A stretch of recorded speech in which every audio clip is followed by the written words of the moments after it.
Oi galera, tudo bem com vocês? Espero que todos estejam bem. Na aula de hoje, nós vamos ver algumas diferenças existentes, no diagnóstico, na hora de diagnosticar qual doença infecciosa parasitária que aquele paciente, aquela pessoa está sofrendo, tá? Para isso, nós vamos ver algumas imagens e eu também vou descrevê-las, principalmente devido à nossa colega aí de turma, a Angélica. Beijo, Angélica. Porque nós sabemos da necessidade específica dela, então ela necessita que haja uma descrição dessas imagens. Mas além de escrever imagens, eu também vou acabar aprofundando um pouco mais sobre essas doenças que eu escolhi para falar para vocês aqui, tá bem? Para que na hora de um diagnóstico, quando vocês visualizarem, seja um esfregaço de sangue, ou seja uma lâmina que foi feita ali com uma amostra de fezes daquele paciente, vocês consigam identificar, vocês consigam visualizar qual que seria a doença infecciosa parasitária que ele está sofrendo. E daí, para isso, nós vamos ver que existem algumas diferenciações aí na hora da visualização, a forma, que aquele protozoário se localiza no sangue, ou a forma do ovo daquela verminose, daquele euminto encontrado ali naquela amostra de fezes, tá bem? E daí, como eu já disse, nós vamos conhecer um pouquinho também, de maneira um pouquinho mais aprofundada, dessas doenças que foram escolhidas para serem tratadas aqui. Beleza? Então, bora lá! Uau! Então, gente, vamos lá. A primeira doença que nós vamos falar é sobre a toxoplasmose, que é causada pelo protozoário Toxoplasma gondii. É o que nós comentamos por primeiro na nossa disciplina, foi o primeiro exemplo que eu usei.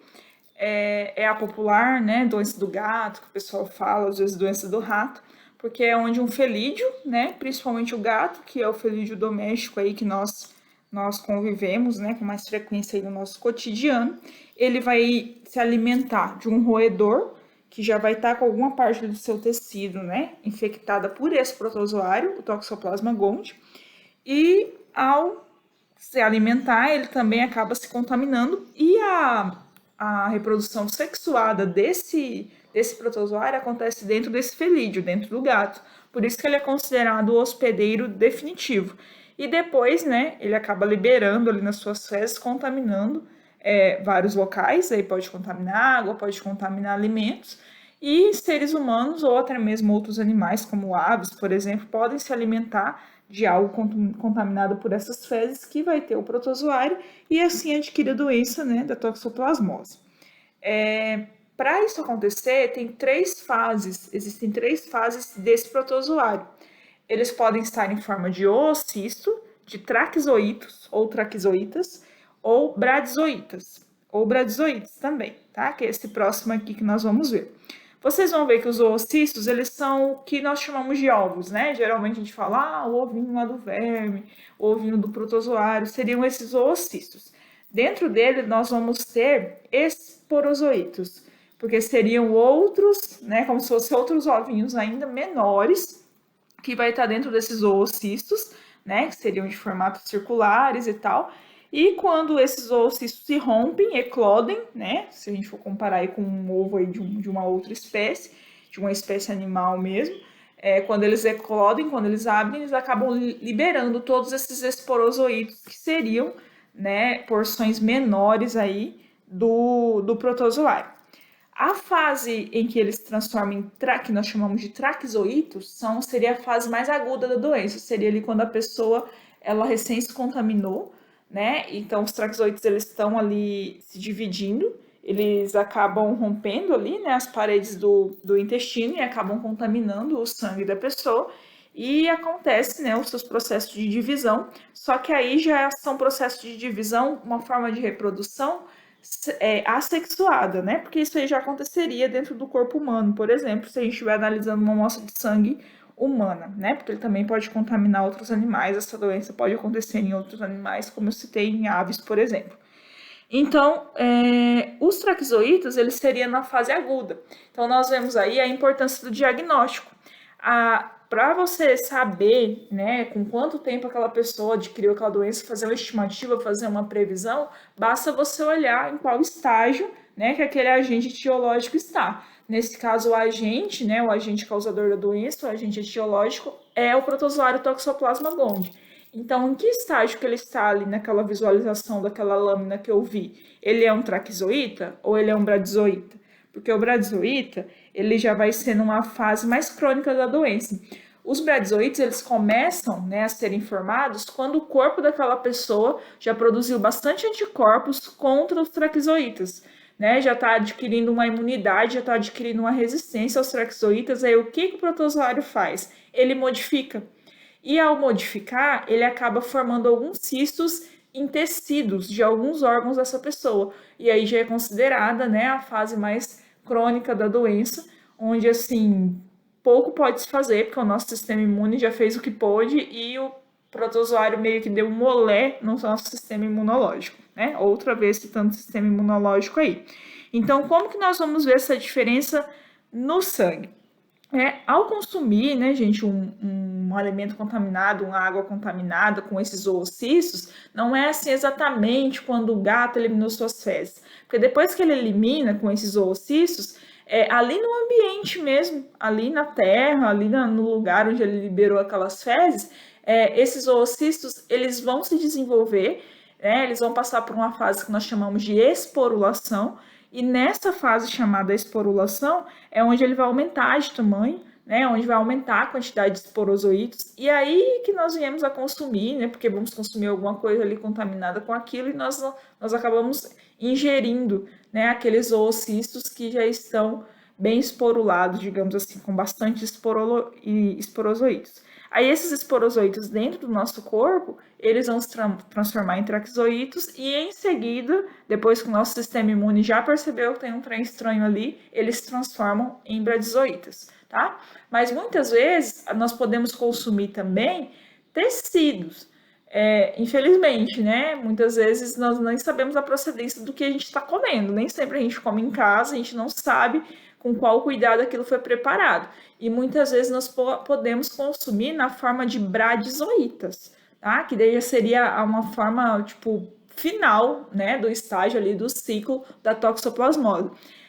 Os bradizoítas, eles já são cistos que estão no tecido de algum outro animal, e às vezes você acabou consumindo nessa forma porque a sua comida estava contaminada com tecido de outro animal. É bem nojento, mas pode acontecer. Meu Deus. Tá? Aí, quando acontece isso, volta simplesmente ao início do ciclo, porque esses bradizoítas, eles também, né, eles vão acabar se rompendo ali no intestino ali do ser humano, e eles acabam liberando os oócitos novamente, os esporozoítos, e novamente nós vemos para outra fase, que são os traquizoítas, e volta a ser bradizoíta de novo, tá bom? Então, independente da forma que nós consumimos, que nós podemos nos contaminar de toxoplasmose, o ciclo vai ser o mesmo, tá? Primeiro é esporozoíto, que saiu do oocisto, depois traquizoíto e depois bradizoíto, tá? E como que nós vamos visualizar isso no sangue de uma pessoa? Quando foi feito ali uma lâmina com esfregaço de sangue de uma pessoa que está contaminada por toxoplasmose, então nós podemos encontrar na forma de traquizoíta no sangue e de bradizoíta. Os traquizoítas, eles vão ter uma forma de arco ou de meia-lua, e um dos polos, um dos lados vão ser mais grossos e outros vão ser mais afilados. Então, imaginei um arco, né, algo curvado, uma meia-lua, a lua que a gente costuma desenhar aí quando é criança, as crianças gostam de desenhar a lua ali, né, como se fosse um queijo redondo ali mordido, né, uma meia-lua. Então, esses arcos nós vamos nas amostras de sangue, ó. Alguns são menos curvados, né? E outros vão ser mais curvados. E, geralmente, esses arcos aí de traquizoítas, que nós vamos visualizar nas amostras de sangue, eles vão ser encontrados ao redor do núcleo de macrófagos, né? Macrófagos é um tipo de glóbulo branco que vai estar ali para a defesa do nosso corpo, do nosso sistema imunológico. Nós vamos ver, né? Todas essas formas aí de glóbulos brancos que nós temos no corpo logo mais nas próximas aulas, quando nós entrarmos especificadamente no conteúdo de imunologia, tá bem? Então, aqui seria com um zoom, com a primeira visualização, onde a gente vê um pouquinho mais afastado, aqui com um zoom um pouco mais aproximado, que vocês conseguem ver que esse arco, né, ele está mais definido. Então, aqui nós vamos ter um macrófago de forma ovoide, né, que é um glóbulo branco, é claro que foi usada a coloração ali, né, de violeta genciana, e daí nós vamos encontrar, né, traquizoítas aí, que é uma forma do protozoário do Toxoplasma gondii, que causa toxoplasmose, próximo desse macrófago. Aí esse traquizoíta, ele vai ter o formato de meia-lua, o formato de arco, tá? É como se fosse ali um queijo mordido, beleza? E nós já vamos conseguir identificar que essa pessoa está numa fase aguda da doença. Não faz muito tempo que ela foi contaminada, né? Porque geralmente se faz esse tipo de exame em grávidas, né? Para ver se ela já entrou em contato com a doença, se o sangue dela possui anticorpos para essa doença e se ela não vai correr o risco de passar isso para o seu feto, né? Se ela já estiver com a doença, é meio que impossível, né, gente, não passar, porque ela é uma doença congênita, ela passa para a mãe, passa para o filho, sim, a mãe passa para o feto, mas se por acaso ela só tiver anticorpos, é porque às vezes ela entrou em contato, mas ela não se contaminou. O corpo conseguiu destruir esse protozoário antes que ela adquirisse a doença mesmo de toxoplasmose. E isso é muito bom, porque dela não precisa ficar tão preocupada na sua gravidez se ela vai se contaminar, porque ela já tem anticorpos que são resistentes e combateriam, né? Caso ela se deparar ali, caso ela consuma algo que esteja contaminado com Toxoplasma gondii, tá bom? Aí na outra, bem, então aqui na forma de bradizoítas nós ainda vamos encontrar, né, esse protozoário em forma de arco ou meia-lua, porém, né, ainda da mesma forma, um polo um pouco mais grosso do que o outro, porém nós vamos encontrar ele no interior de um cisto que já foi formado e as paredes são bem evidenciadas. O cisto seria esse aqui, ó, tá? Que vai se formando. Quando aproxima mais, vocês conseguem ver que aqui nós vamos ter, né, várias formas aqui, ó, de meia-lua e de arco no interior desse cisto, tá? Porque aqui já está acontecendo a formação de um cisto para que haja a invasão de um tecido de algum órgão. É aí onde ele se aloja, né, em alguma parte tecidual aí do nosso corpo, de algum órgão, e é aí que pode acontecer, aí que acontece, né, a contaminação de felídeos, porque esse processo, ele também vai acontecer em roedores. Então, esses cistos, eles se alojam no músculo, que é, né, nos tecidos musculares aí dos roedores, de um rato, por exemplo. Aí aquele gato vai lá, se alimenta desse rato, né, ele come o músculo, ele come a carne, e aí ele acaba se contaminando e concluindo aí o ciclo da toxoplasmose. Então, aqui nas visualizações, nós podemos ver que nós vamos conseguir visualizar de duas formas, né, da doença.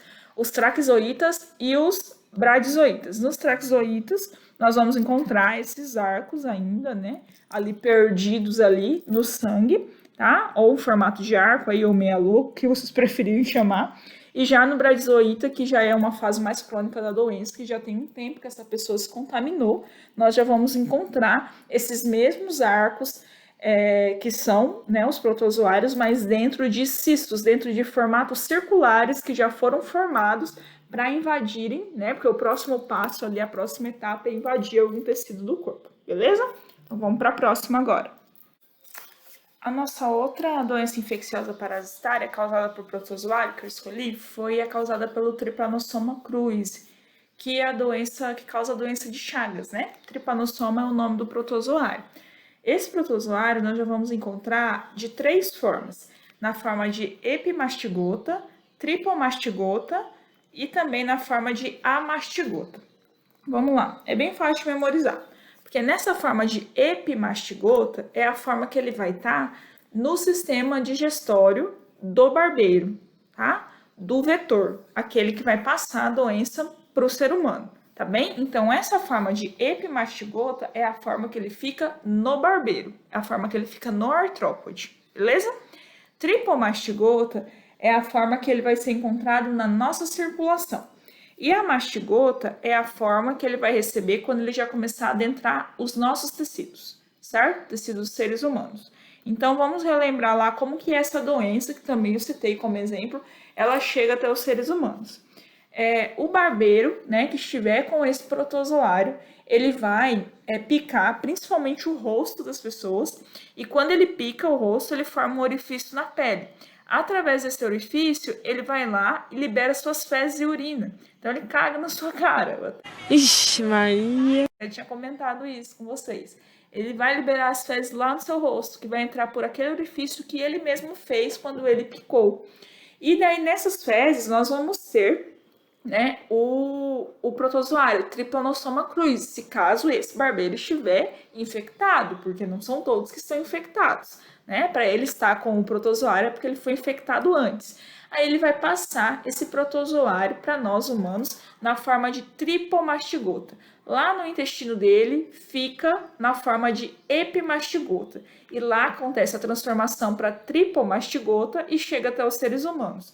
Pode acontecer a transformação nos humanos também? Pode. Pode liberar na forma de epimastigota e dentro dos humanos vai acontecer a diferenciação.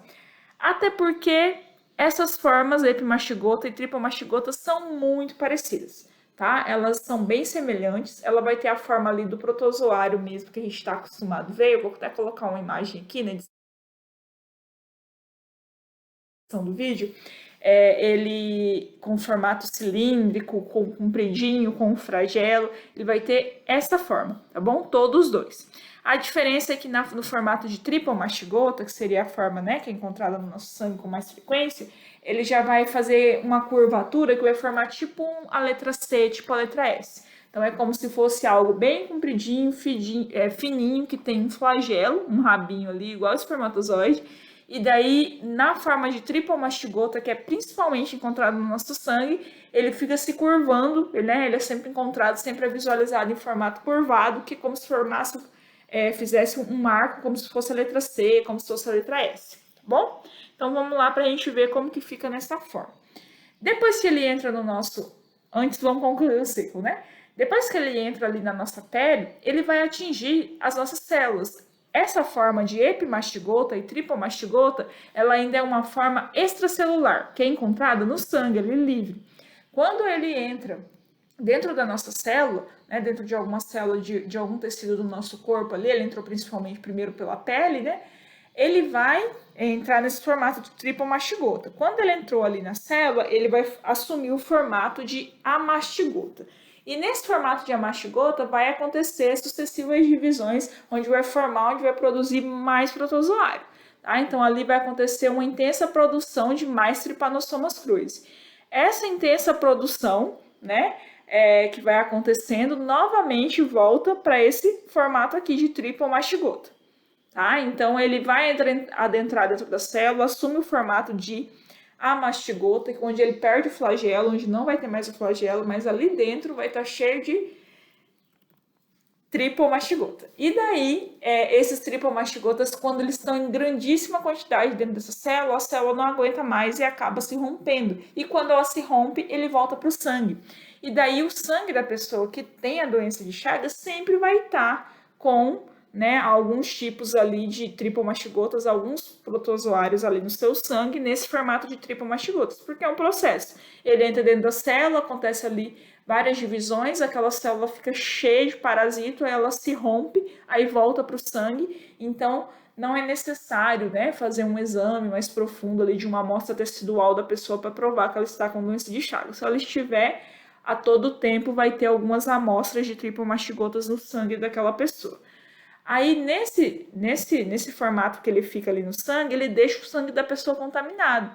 Se um barbeiro vem até essa pessoa e pica ela, mesmo que ele não tenha, esse barbeiro não está infectado, quando ele pica uma pessoa que estava com o protozoário no corpo, ele acaba de se infectar, porque ele pica para sugar o sangue, né? Aí ele acaba sugando o sangue dessa pessoa e o sangue estava com o protozoário. Aí ele vai para dentro do barbeiro na forma de tripomastigota e lá ele se converte para outra forma, que é a forma, né, comum da espécie, que é a forma de epimastigota, beleza? E então, dentro dos seres humanos, ele fica variando entre tripomastigota e amastigota. A mastigota quando ele vai estar no interior da célula e tripomastigota quando essa célula é rompida e ele vai para a circulação, então, na sua forma extracelular, quando ele está fora das células, tá bom? Então, vamos lá ver como que isso é visualizado. Aqui nós vamos ter, né, a gente acaba olhando esse tanto de manchinhas aqui, essas bolinhas, e acaba achando que isso é alguma coisa, mas não é, gente, tá? Seriam os glóbulos ali do sangue, tá? Como são pigmentados, nós vamos ter várias bolinhas aqui, tá? Mas só que o protozoário é esse aqui, ó, esse bonitão aqui, ó. Tá vendo que ele assume aqui uma forma de C? A gente visualiza uma parte mais escura aqui no interior dele, que é o seu núcleo, tá? Aqui, ó, novamente, ó. Um lado é mais afilado porque é o flagelo, ó, aqui já tá mais fechadinho, tá vendo? Olha aqui como ele já tá fazendo uma curvatura um pouco maior, né? Então, ele vai formando formas de C, formas de S, porque ele fica curvado. Mas nós vamos ver ali como se fosse uma pequena lombriguinha, não confundam, tá? É só para vocês fazerem uma analogia. Se fosse uma minhoca, né? Nesse formato. Só que ele não é um euminto, ele não é um verme, ele é um protozoário, tá? Então, nós vamos ver ele nesse formato aí no sangue. Já quando ele estiver, e daí dá para visualizar o núcleo porque fica mais escuro, tá? Já quando ele estiver na forma de amastigota, nós já vamos ver que ele não tem mais flagelo, não tem mais parte afilada no final, igual nós temos aqui, ó. A parte bem fininha no final seria o flagelo, seria aquela cauda, né, comprida, bem fininha que tem no final. E aqui nós já vemos que não tem, né, quando está na forma de amastigota, quando ele já vai para o interior da célula, nós já vemos que ele continua ali num formato assim, comprido, ovoide, né? Não é totalmente redondo, é compridinho, só que ele tá mais encorpado, né? Nós vamos ver aqui que tá um pouco mais encorpado e não tem mais flagelo. Ele perde o flagelo nesse formato de amastigota, beleza? Então, esse aqui seria o Trypanosoma cruzi, que é encontrado, né, no sangue das pessoas que estão sendo portadoras aí da doença de Chagas, certo? Então, bora lá pro próximo. Gente, agora nós vamos ver um pouquinho de alguns exemplos, né? Alguns exemplos de parasitas que são diagnosticados através de exames de fezes, tá bem? Então, aqui o primeiro exemplo que eu vou utilizar são os ancilostomídeos, que eles podem ser, assim, eles podem atingir tanto seres humanos, né, como também podem atingir cães, gatos, só que a forma de... E esses que atingem cães e gatos também podem atingir seres humanos, só que a forma de desenvolvimento vai ser diferente, tá? Quando eu falo da ancilostomose, do amarelão, popular amarelão, ele vai ser uma doença que é causada em seres humanos e pode ser causada por dois tipos de eumintos, por dois tipos de vermes, que são do grupo dos nematódios, tá? Que é o Ancylostoma duodenale e o Necator americanus. Quando eu falo do Ancylostoma brasiliensis, ele já é uma espécie de nematódio que é comum em cães e gatos. Porém, ele também pode atingir o ser humano. Só que como ele não tem a competência, ele não tem a habilidade de chegar na nossa corrente sanguínea, ele fica procurando, né, uma saída, ele fica procurando uma forma, né, de conseguir sobreviver, de conseguir ali atingir alguma região do nosso corpo onde ele vai obter nutrientes, e ele fica ali caminhando na nossa pele, que é o famoso bichinho geográfico. É mesmo, é? Porque daí ele vai fazer uma trilha ali, né? Ele vai fazer um mapa ali na sua pele, principalmente no pé, né? Porque geralmente se adquire essas doenças por andar descalço em solos contaminados. A larvinha, né, vai adentrar a pele do pé e ele fica ali procurando uma saída e não encontra. Então, o que tem a se fazer é cuidar ali da pele para que não machuque muito, né? Até que ele morra, porque tirar não tem como. E ele não vai encontrar uma saída para chegar até outra região do nosso corpo onde você possa tomar um medicamento para eliminar ele, tá? Mas o que contamina os seres humanos que chega até a região intestinal é o Ancylostoma duodenale e o Necator americanus, tá? Aí nós vamos analisar como que eles são vistos lá nas fezes, mas antes disso vamos relembrar como que é a sua forma de contaminação. Alguém que já possua, né, essa verminose, que já possui esse euminto dentro do seu corpo, essa pessoa ela vai liberar suas fezes em qualquer local, vai contaminar o solo, né, com ovos, e esses ovos eles vão eclodir ali na terra. Quando esses ovos eclodem, eles liberam larvinhas microscópicas. E daí, ao andar descalço, né, principalmente, por isso principalmente é uma doença que se pega pelo pé, né, pode entrar em outras partes da pele, só que geralmente ninguém fica deitado lá no meio da terra, a não ser criança, né, a gente quando é criança a gente fica deitado no meio da terra às vezes, porque a gente tem menos juízo ainda, né, apesar que é divertido. Aí ele vai entrar pela pele, ele vai perfurar alguma região da pele, principalmente o pé, né, que geralmente é o que tem mais contato com o solo, ele vai perfurar, ele vai chegar até a circulação. Quando ele chega até a circulação, ele perfura o pulmão, né? Ele chega até o pulmão, perfura o pulmão e ele vai caminhar pela traqueia até chegar na faringe. Chegando na nossa faringe, que fica localizada aqui na região da garganta, a gente engole ele. A gente vai engolir essa larva. E daí quando engole essa larva, né, sem querer, sem saber, sem perceber, porque ela é muito pequena, ela vai parar no seu trato intestinal. E não é uma geralmente, né? Porque um ovo eclodiu, liberou várias larvinhas. Então não é só uma que entra. Essas larvas elas vão crescer e é no ser humano que ela vai atingir ali a sua fase adulta e vai começar a sua maturidade sexual. Então é lá dentro do ser humano, lá dentro do intestino humano que vai acontecer ali a reprodução em massa dessa verminose, desse euminto, que é o ancilostoma. Ele vai reproduzir, ele tem dimorfismo sexual, vai ter o macho, vai ter a fêmea, vai acontecer reprodução sexuada, o pau tora mesmo lá dentro do seu intestino. Que lindo, cara! Que lindo! Ai, que lindo! E ele vai liberar ali mais ovinhos, e esses ovinhos, né, vão ser liberados com as fezes, e novamente o ciclo recomeça. Né? Porque daí esses ovos que foram lá para o solo, que daí foi liberado num local onde não tinha saneamento básico, não tinha nenhum cuidado, esses ovinhos eles acabam liberando larvas, né? Pequenas larvas, e essas larvas vão contaminar outras pessoas. É o popular amarelão, porque esse verme, quando ele está na sua fase adulta, ele vai ter como se fossem dentes mesmo, como se fossem garras, né, na região bucal ali, e ele simplesmente vai abocanhar o seu intestino. E ao abocanhar o seu intestino, ele faz com que a pessoa perca sangue. E como ela perde sangue, ela vai criando aquele aspecto amarelado, sabe? Por conta da anemia, que vai acabar também acontecendo, que é muito forte. E por isso que se dá o nome popular de amarelão.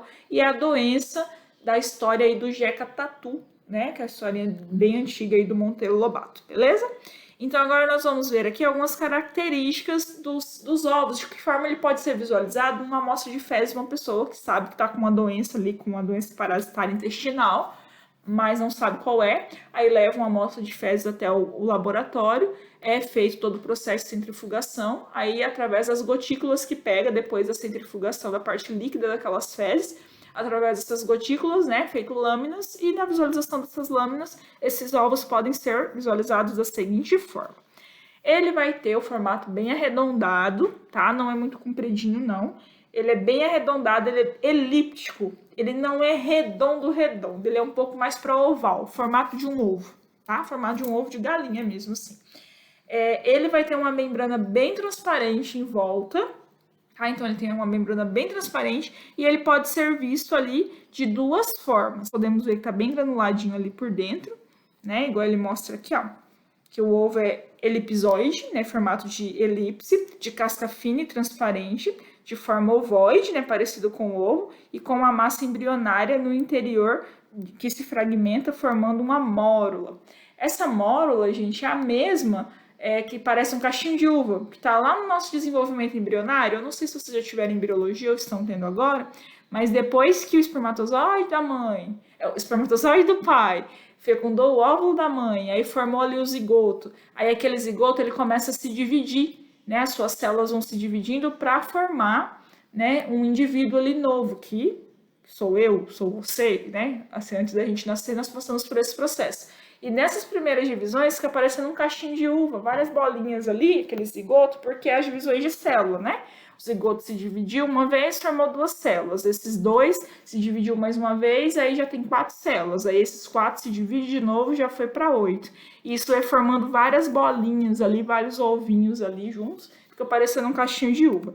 E é esse o processo que nós vemos aqui, tá? Parecendo um cachinho de uva ali, porque tem várias células que estão se formando para formar a larvinha que está aqui, ó. Tá vendo? Aqui ela tá um pouco menos visível e aqui nós já podemos ver essa larva bem visível. Parece uma minhoquinha, né? Dentro de um ovo. E daí nós podemos ver que essa membrana transparente aqui em volta, que era um pouco maior, né? Ela vai diminuindo porque a larva ela vai crescendo e vai diminuindo o espaço dessa membrana, beleza?